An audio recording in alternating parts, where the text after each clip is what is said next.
낙심의 때를 사는 지혜란 제목으로 말씀을 드리겠습니다. 오늘 우리가 사는 시대는 어떤 의미에서는 낙심의 시대라고 말씀을 드릴 수가 있습니다.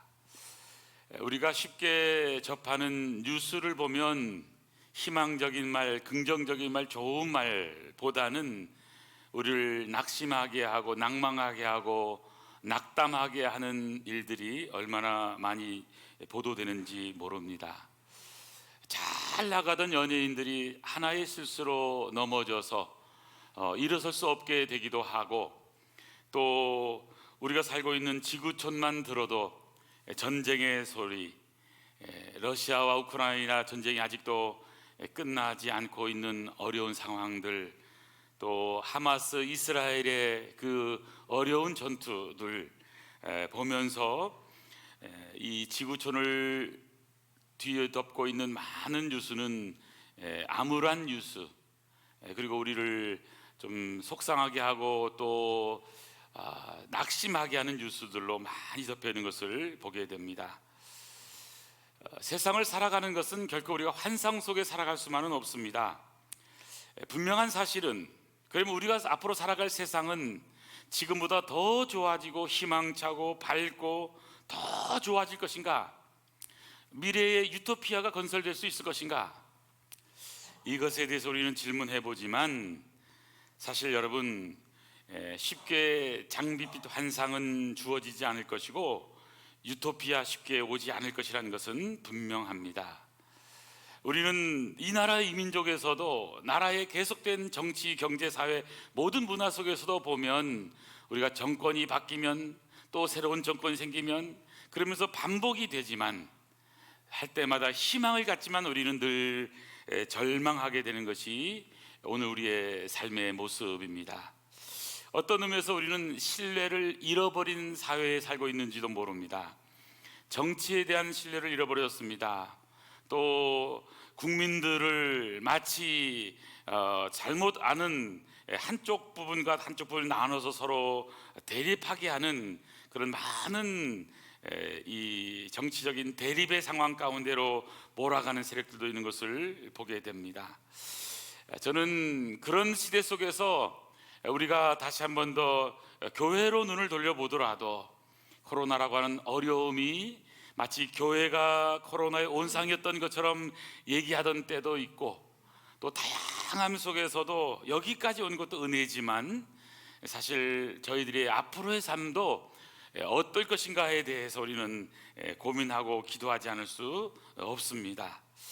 여러분 어떻습니까? 여러분의 개인의 삶은, 여러분의 가정은, 여러분의 사업은, 여러분의 꿈꾸는 것은 희망이 있습니까? 아니면 낙심이 많이 있습니까? 다시 한 번 더 우리의 삶을 돌아볼 수 있었으면 좋겠습니다. 분명한 사실은 사람이 살아가는 모든 곳에는 늘 낙심이 존재해 있었다는 사실입니다. 하지만 낙심만 존재했던 것은 아니라는 것을 우리는 기억해야 됩니다.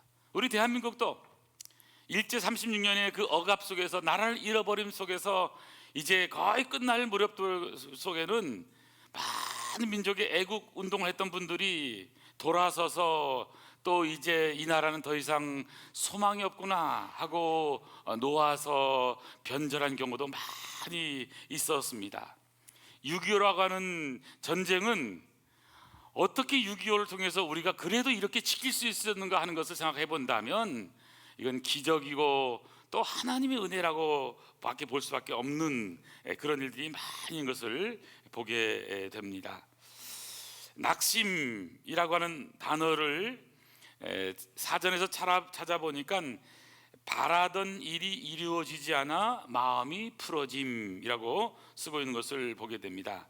또 낭망이란 말은 희망을 잃어버림. 히브리어로 이 낙심, 낭망은 샤하흐입니다. 샤하흐, 풀이 죽게 하다, 또는 풀이 죽어서 구부러져서 누워있는 그런 상태인 것이죠.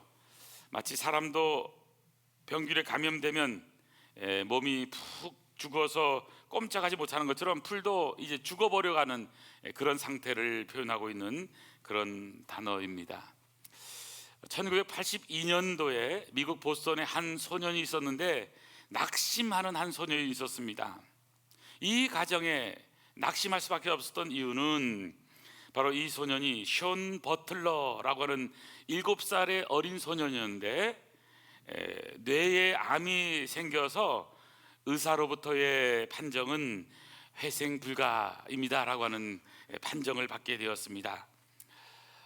하지만 그 아버지는 이 회생 불가의 아들을 바라보면서 기도하면서 어떻게 하면 이 아들을 살릴까 고민하는데, 이 아들이 야구를 좋아했습니다. 당시 보스턴의 레드삭스의 홈런 타자였던 스태플턴이라고 하는 홈런 타자의 열렬한 팬이었는데, 이 아버지가 그 홈런 타자 스태플턴에게 편지를 보냈습니다. 내 아들 숀이 지금 뇌암으로 죽어가고 있습니다. 당신의 열렬한 팬인 숀이 마지막으로 당신을 한 번만 보는 것이 소원입니다. 이런 편지를 보내게 되었고, 그 스태플턴은 숀이 입원해 있는 병원을 방문했습니다.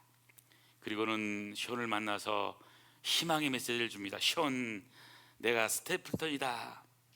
내일 너를 위해서 멋진 홈런을 날려줄 것이다. 희망을 결코 버리지 마라. 넌 살아날 수 있어. 이 아저씨와 약속해. 그리고는 약속에 도장을 찍고, 그리고 헤어졌고, 숀은 눈을 번쩍 뜨면서 반갑게 이 야구 영웅, 자신의 꿈을 꾸었던 이 분을 만나고는 얼마나 기뻤던지. 그리고 다음날 야구 경기를 보게 되었는데, 경기를 보는데 이 스태플턴은 약속을 지켜서 홈런을 치게 되었습니다.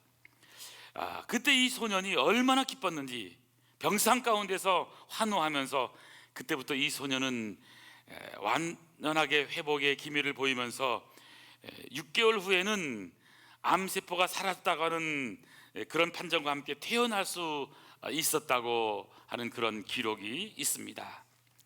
여러분, 무슨 말일까요? 희망과 기쁨은 암세포를 죽이는 명약이라는 사실입니다. 사람에게 가장 무서운 것은 절망입니다. 낙심입니다. 낭망, 낙담이라고 하는 이 악성 종양인 것입니다.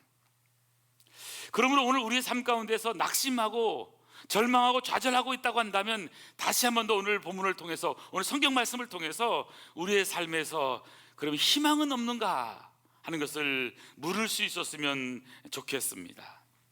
오늘 성경에 나오는 시인은 그 마음에 큰 낙심이 있었습니다. 실망합니다. 절망합니다. 그리고는 불안에 떨고 있습니다. 시인은 이렇게 고백을 합니다. 내 영혼아, 내가 어찌하여 낙심하며 어찌하여 내 속에서 불안해하는가. 이 시인이 낙심하는 원인이 뭘까요? 어떻게 하면 이 낙심하는 그 원인을 해결해서 극복할 수 있을까요? 오늘 본문을 통해서 3가지로 정리해서 말씀을 드리려고 합니다. 여러분, 낙심을 극복하려면 믿음의 사람도요, 여러분, 자신 앞에 펼쳐진 현실을 보면 낙심할 수밖에 없는 거예요. 성경을 통해서 배울 수 있는 것은, 성경은요, 성경에 나오는 위대한 인물들, 낙심을 경험하지 않은 사람이 없습니다. 다 낙심을 경험한 것입니다.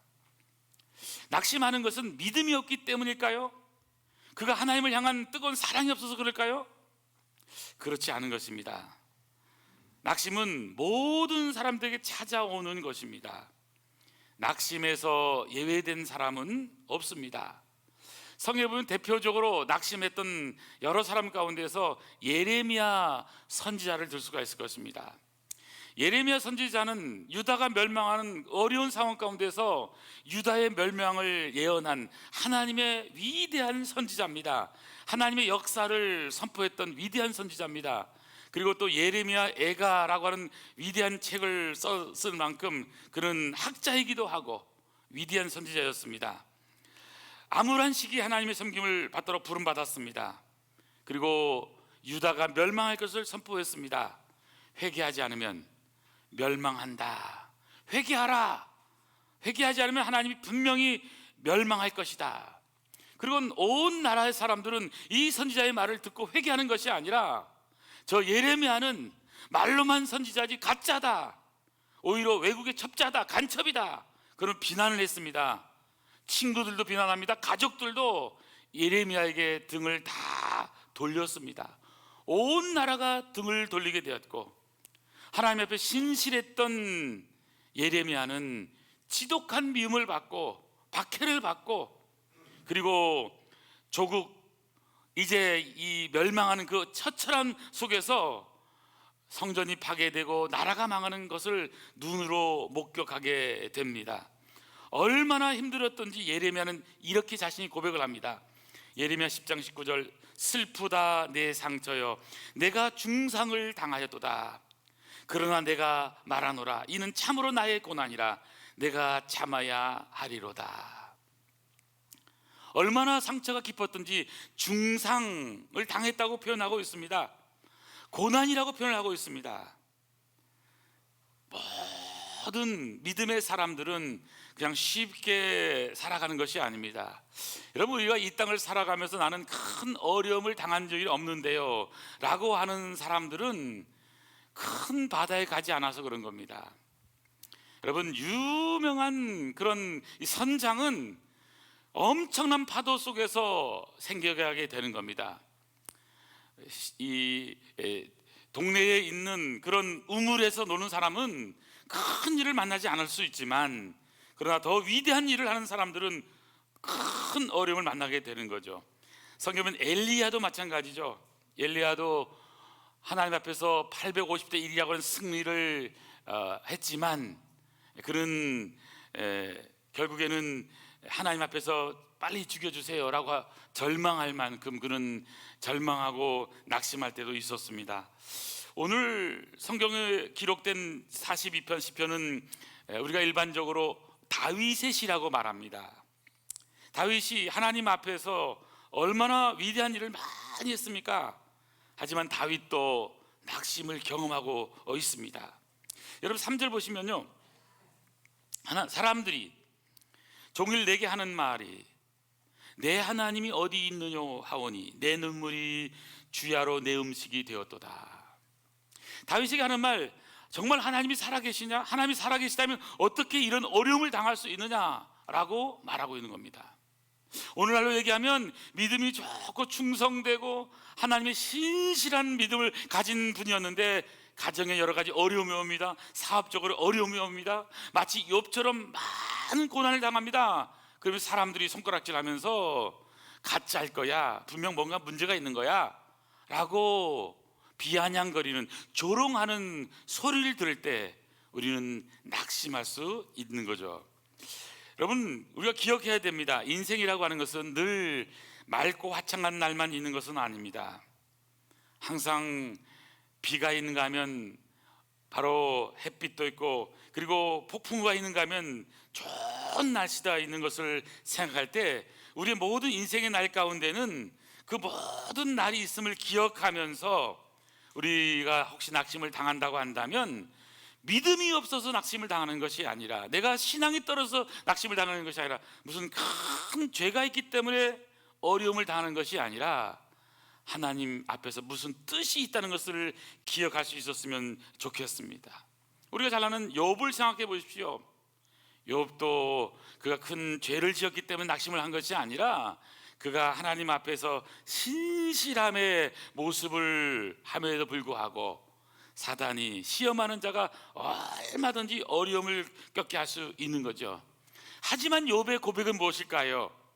주신 자도 여호와시오 취하신 자도 여호와시오니 여호와의 이름이 찬송을 받으실지니라 하고 어리석게 그 입술로 하나님을 원망하지 않았다라고 말씀하고 있는 것을 보게 됩니다. 저는 오늘 본문에 나오는 다윗도 이 어려움 상황 가운데서 하나님 앞에서 기도합니다. 하나님 도와주세요. 그 도와주는 기도, 여러분 9절 보시겠습니까? 내 반석이신 하나님께 말하기를 어찌하여 하나님 나를 잊으셨나이까? 내가 어찌하여 원수의 압제로 말미암아 슬프게 다니나이까? 10절, 내 뼈를 찌르는 칼같이 내 대적이 나를 비방하여 늘 내게 말하기를 내 하나님이 어디 있느냐 합니다. 여기 보니까 원수의 압제, 슬프게 다니고 대적의 비방, 바로 뼈를 찌르는 칼, 이런 것을 통해서 우리가 짐작할 수 있는 게 뭘까요? 지금 시인은 어려움 가운데 있는 거예요. 성경에 보면 하나님의 위대한 일을 하는 사람치고 어려움을 당하지 않은 사람이 없습니다.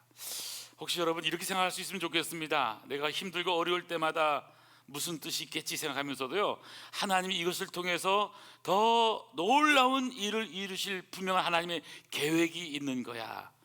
좌절하고 절망하는 자가 아니라 더 믿음에 굳게 서서 일어나는 은혜가 있기를 원합니다. 여러분, 우리는 어차피 낙심의 시대를 살고 있다니까요.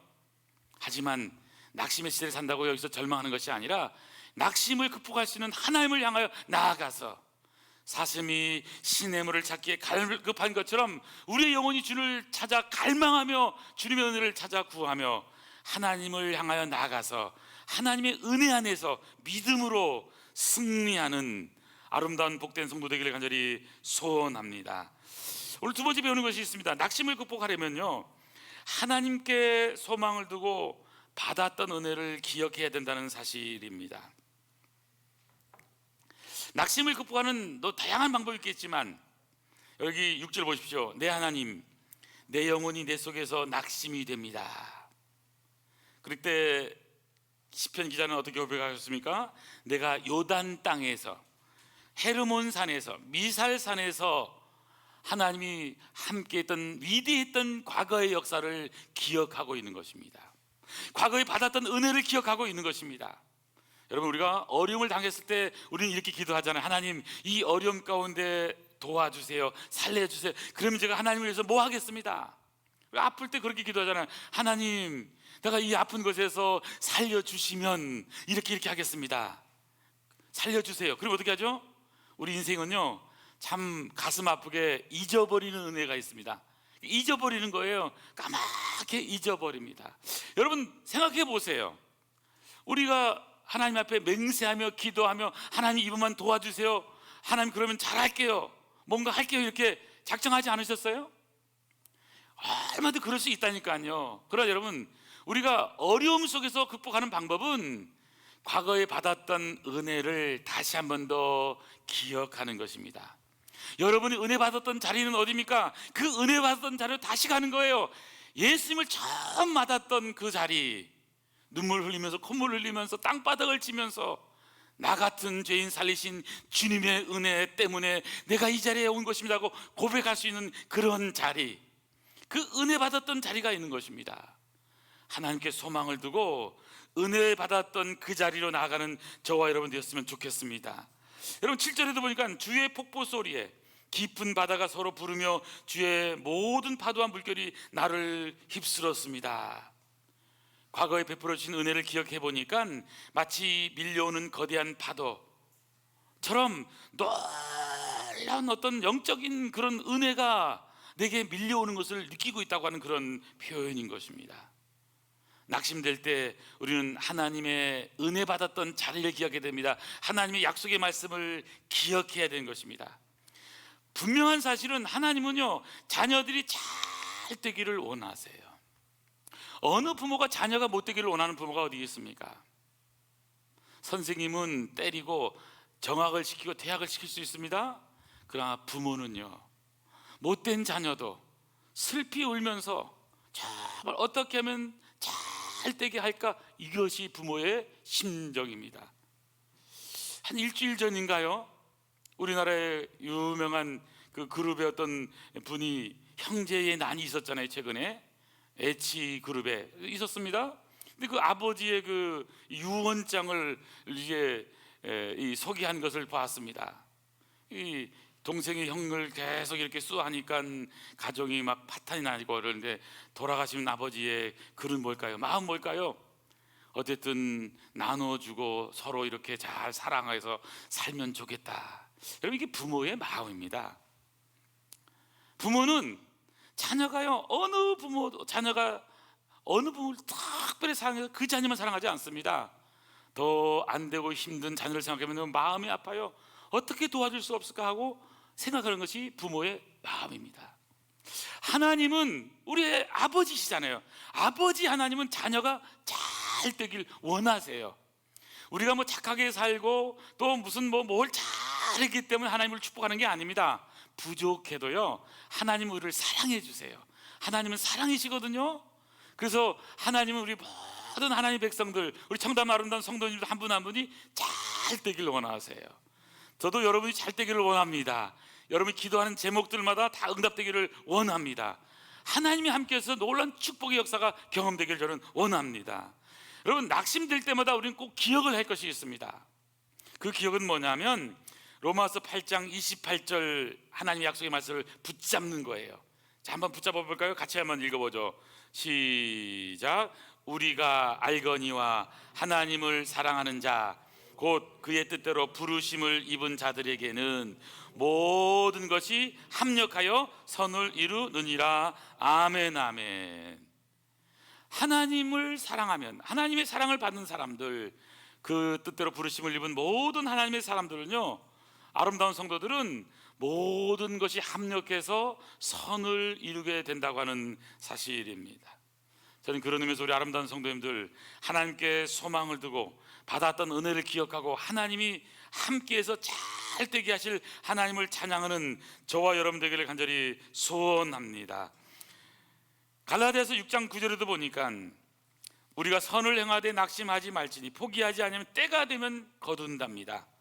빌립보서 4장 6절 아무것도 염려하지 말고 다만 모든 일에 기도와 간구로 너희 구할 것을 감사함으로 하나님께 아뢰면 모든 지각에 뛰어난 하나님께서 우리를 평강 가운데로, 은혜 가운데로 우리를 지켜주시겠다고 약속하고 있는 것입니다.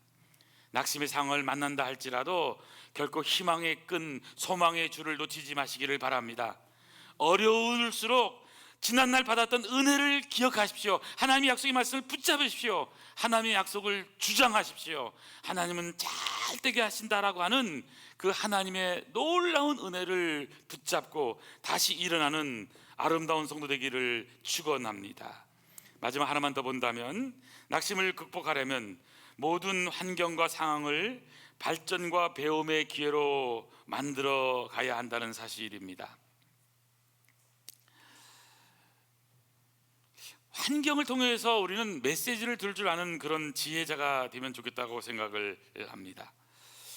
어니 젤린스키라는 분이 쓴 책 가운데 느리게 사는 즐거움, 느리게 사는 즐거움이라는 책에 이런 내용이 나오더라고요. 제가 설교 노트에 적었습니다. 우리가 고민하는 걱정의 40%는 절대 일어나지 않을 사건들에 대한 것들이고요, 30%는 이미 일어난 사건들이고, 22%는 사소한 사건들이고, 4%는 우리가 바꿀 수 없는 사건에 대한 기록이라는 것들이라는 것입니다. 나머지 4% 정도만이 우리가 대처할 수 있는 진짜 걱정이라는 겁니다. 무슨 말일까요? 96%는 걱정해도 소용이 없는 것, 이미 지난 거라든지 할 수 없는 거라는 거예요. 근데 문제는 많은 인생들은 이 걱정거리 때문에, 이 어떻게 할 수 없는 것 때문에 발목에 잡혀서 인생을 시간 낭비한다는 것입니다. 여러분, 우리는 이런 걱정거리, 근심거리, 낙심되게 하는 것들, 염려, 두려움 얼마나 많습니까? 그럼에도 불구하고 여러분, 그것 때문에 너무 좌절하고 절망하지 마시길 바랍니다.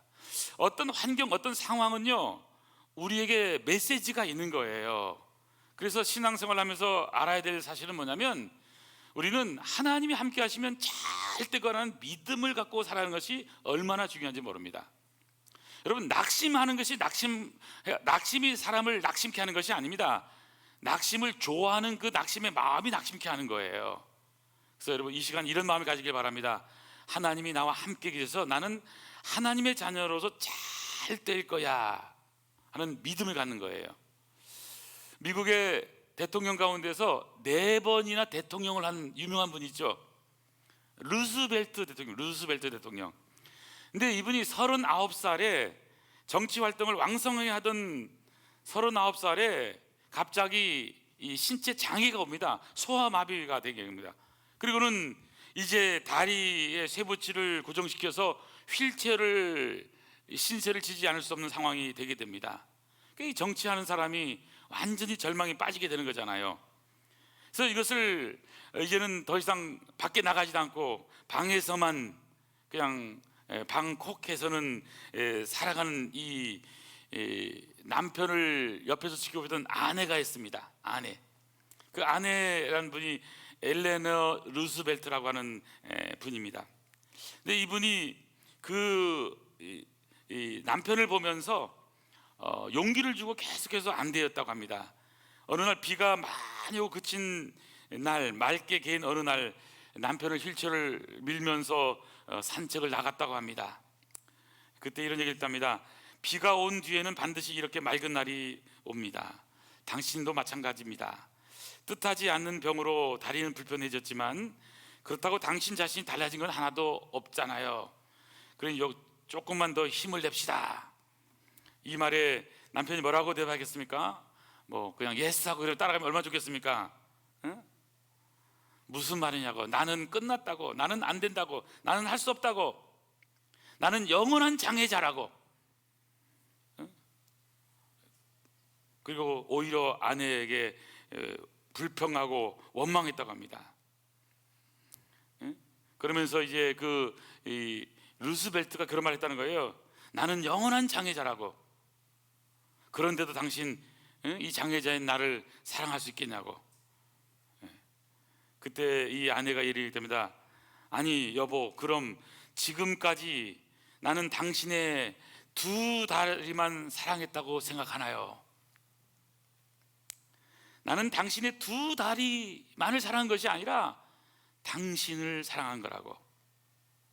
이 아내의 말에 용기를 얻게 되었고 이제 훗날 미국 대통령이 되었다라고 하는 이야기가 있습니다. 여러분, 우리는요 절망스럽고 너무 낙심될 때가 많이 있어요. 또 잘 나가도 사람은 다 낙심을 안 하는 인생이 없습니다. 하지만 여러분, 낙심한다고 해서 낙심으로 끝나지 마시고 오늘 말씀을 통해 다시 일어나는 그런 은혜가 있었으면 좋겠습니다.